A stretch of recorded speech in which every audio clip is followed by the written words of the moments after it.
So they would like to, to say that, for example, a player, a world champion with the best intuition ever is Mikhail Tal, but I guess he also had, he had to calculate a lot, And for example, today, if you try to stick to his playing style, it would be sometimes it would be very costly to your performance. So I think, the intuition is always good, but I mean, sometimes you basically can't choose the move because of your calculation or evaluation, and you need to, for example, sometimes you are given like two similar opportunities, and you got to pick one, and okay, probably here the intuition comes.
That's really I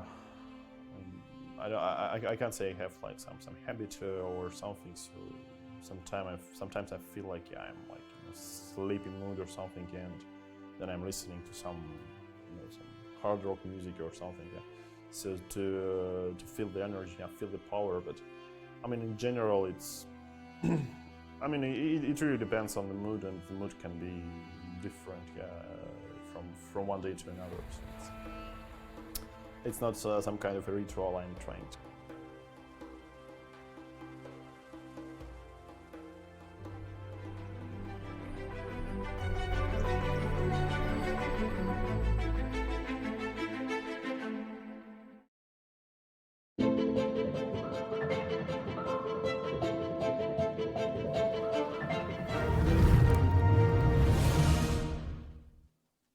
Welcome back to Chess.com's coverage of the 2021 FIDE World Chess Championship. Thank you for being with us. I think we are going to have quite the day ahead here. Let me remind you of who we got. The man, the only Hess Hampion, Robert Hess. You can't spell chess without him. He's here. Fabiano Caruana, the last man to challenge Magnus Carlsen for a world championship title back in 2018. If you missed the memo, he's been bringing it every single day. I am yours truly, Danny Wrench, here to try to keep this ship sailing no matter what happens. And you can get at each of us on Twitter, as you saw there below. Let me remind you, on the rest days, we have the SCC days, the Speed Chess Championship. Yesterday was another fun one. We had Richard Rapport versus Nihal Sarin. And coming up on Monday, our next break day, you will have a double header. Things kick off with Dingley Ren versus Levon Aronian. Bright and early. It's going to be exciting. And right after that, we have Hikaru Nakamura versus Anish Giri, the match that has a lot of people talking. Obviously, Hikaru the favorite. Is this the year that someone throws a wrench into those plans, if you will? Is it going to be Anish Giri? Does he have the right tools? Sorry. Well, Anish is always talking, so we know that he's going to let his play speak for itself. But Hikaru Nakamura, I mean, that's just the guy's won the last 3 Speed Chess Championships. Yep. Good luck to anyone he faces. And the man to beat Magnus in last year's SEC was outed in the first round by Fabiano Caruana. So it's been a wild year. If you have not been watching, seriously, the Speed Chess Championship, not a single match has not been great. I know there was a weird double negative, but every single match has been swell. Well, Danny, we were watching it on the widescreen yesterday morning, the previous match between Nihal and Richard. So it's very exciting to watch them. Yeah. even if you're playing in them. Even if you're playing it. It was exciting to watch you. We're excited for this game here. It's, obviously deadlocked again. The eval bar shows the computer thinks it's a roughly level position, but as we keep saying, don't let that fool you in regards to the complexity and the variations the players are calculating. Where we left it at the break, queen to c2 was played. Unfortunately, we did not get Ifan's suggested 2 rook for queen imbalance. I really loved that idea. But Jan plays the logical a5 to restrict the knight, prevent things like knight to b4. And after rook to d1, we see the move king to g7. Robert, you've been gone the longest. Give us your fresh take on what's happening on the board here.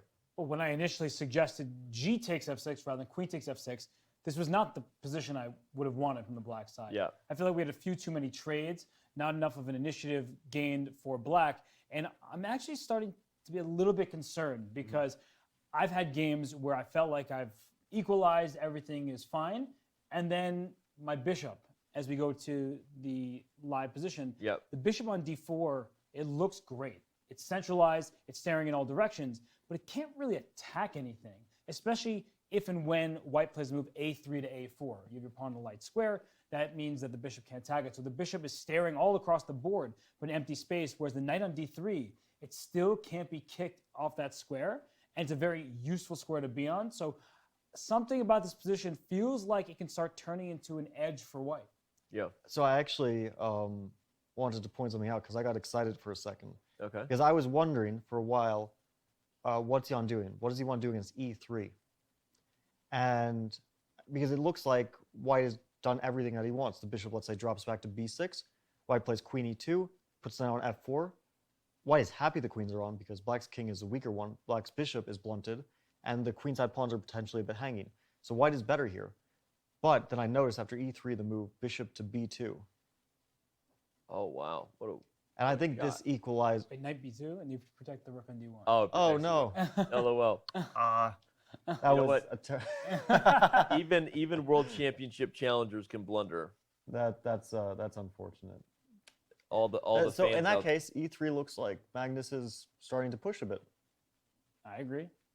because the bishop should drop back then. The same idea with bishop c5, which I was thinking about, loses a pawn. That was like my first kind of iteration of the idea. Yeah, to Fabi's idea, taking advantage of an awkward pin doesn't work. Here the queen can take And queen takes b5, and white has a solid pawn up. So the bishop probably should go to b6. Queen to e2. I feel like white is pressing somewhat here. I would rather be white for sure. It's uncomfortable. yeah. I want to come back to the point Robert made because I agree, and it was something we were discussing at the break as we all quickly grabbed a snack. G takes f6 was the aggressive choice, the more dynamic choice, keeping the pieces on the board. We were applauding it, excited at the break. But the immediate knight d4, even though obviously it was one of black's many good choices, was not suggestive of the reasons we thought G takes f6 would play. There were other moves here, whether it was Fabiano's, albeit kind of risky, but aggressive e5, still a little better for black. Even just another move that just sort of builds up the tension on the position. As Ifan pointed out, Robert, while she was here, as long as we're in a middle game, the knight on d3 is actually not a great piece. Right. But as pieces come off the board, the knight on d3 gets better and better. Absolutely. And that's exactly what's happening. So it's weird. Knight d4 being the follow-up choice to g takes f6. With every passing move, we're getting closer to a position where that knight on d3 looks like it might be the better minor piece in the endgame. 100%. And that position with e5, I understand why Jan refrained from making that move. But it's kind of like you say A, then you have to say B, and e5 makes sense. But like we talked about, you want to take control of the square in front of double pawns. Knight h4 could look a bit worrisome for black to deal with. You don't want to allow the knight to come to f5. And if you play knight d4 after knight h4, I wonder if the move e4 is available here because it's a very strange position. It's dynamic. We see that the bar is now dipping. But when you first look at this position, it's not entirely clear. Like if that knight can get to b4 and d5, it's a fight for the light squares for white, but black has some beautifully placed pieces. And the bishop on b6, particularly happy because the last thing that bishop wants is a pawn on e3, like we might see in the game, whereas here it's fully open and can make use of the diagonal. So I'm wondering here if maybe the reason that this isn't good for white is because of f5. What? And okay, knight takes f5 loses a piece because of that hanging knight on d3. And e takes f5. There's bishop takes g2, king g2, queen b7. Potentially, it looks at least pretty double-edged. And there was also e4 ideas. But yeah, I would definitely be worried, tactically speaking, for white here. Interesting. It's funny because how much time did Jan put into calculating e5? Did he play g takes f6 just with the intention of playing knight d4 all along? We don't know, but what we do know, again, just to catch up, is the simplification here is leading us into a moment where it's because the lack of tension on the board makes it so a knight that can maneuver, a knight can switch colors, poke and prod and back and forth. Those are the types of things you want in an endgame where all other things are roughly equal. The bishop, as Robert said, is optically pleasing, but kind of empty in terms of its purpose, right? Unless you somehow cinch this pawn to a dark square or somehow manufacture tactics on the king's side, there is still this outside idea, by the way, then this bishop is not going to have the same long-term chances that a knight, which can flip back and forth and poke at different weaknesses, will have. So Magnus really taking a second to think here. I think it's the right time management. Yeah, this is a responsible decision because Yep. he can play, the pawn on a3 is potentially a weakness, and he can play a4 to deal with that weakness right away. If he plays what I suggested with e3, bishop b6, queen to e2, then black can play a4 and sort of fix that pawn on a3. But after b4, although it's fixed and black has a dark square bishop, that dark square bishop has no way, for at least the immediate future, to ever attack that pawn. And the b5 pawn is also fixed as a weakness in a sense, because now white, let's say after knight f4, that pawn has to be defended by a piece. It can't move anywhere. So there are things to consider here, and it just feels as though that e3 is the right move, at least from my point of view. There may be a better move. Maybe it's premature to do it right away, but it feels also like his last move was preparing that. Rook f to d1. If he had made it the previous move, instead of rook f to d1, it would lose a pawn to bishop takes e3. Right. So this would be very bad for white. So it felt to me like rook f d1 was preparing this e3 move directly, and now he's starting to consider, I guess, the implications of it. Interesting stat, by the way. Carlsen has a very good record in his game sixes of the World Chess Championship. 2 wins, both of them coming against Vishy Anand in his 2 matches against the former world champion from India. And then 2 draws against Karyakin and Caruana. So not bad. 3 out of 4. Great. I'd take it. It looks like Magnus is hovering over his rook on d1. So he may be thinking about doubling with rook to d2. And the other thing that rook d2 does is it allows the knight to move from d3. And we keep talking about how great the knight is on the square, but let's say you play knight f4 right now. We'll show why that's a blunder. Queen takes c2, rook takes c2, and now the rook on d1 is left hanging. So bishop f2 check wins the exchange, and a pawn for black. This is a winning position. So rook to d2, and it seemed like he was hovering over the rook. That allows white to play knight f4 next. If we make, it's like rook a to b8, just a waiting move just to show the point. Now knight f4 is possible, and in the event of a queen trade, you can choose which rook to take with. You can take over the c file, or you can compete for both the c and the d files at the same time, and that allows us to enter an endgame where, not claiming that white is better, but at least it allows Magnus to transition into the endgame if that's what he so chooses. I'm with you. This is started out a very successful game for Jan, maybe his most successful game for the first stage, really, in terms of what he came up with at the board. But now you're getting that feeling that this is going to be a long affair where white might really have those Magnus Carlsen-esque winning chances. I think he's starting to see some possibilities that in a long game he can outplay black, because black doesn't have very obvious counterplay, and white has ways to improve his position. As Robert mentioned, if you start to take over one of the files, then there are ways that you can invade, and that bishop on d4, if it gets kicked back eventually, can be a bit loose. Let's just imagine that the bishop goes to b6, and then a rook on c6 starts to attack it, which doesn't seem like a very important factor, but a loose bishop is a far worse piece than a stable knight. And a knight on d3 is for the moment stable. It might even find stability on another square, for example, f4. Right. Now for the moment, as Robert mentioned, the tactic with bishop takes f2 wins for black.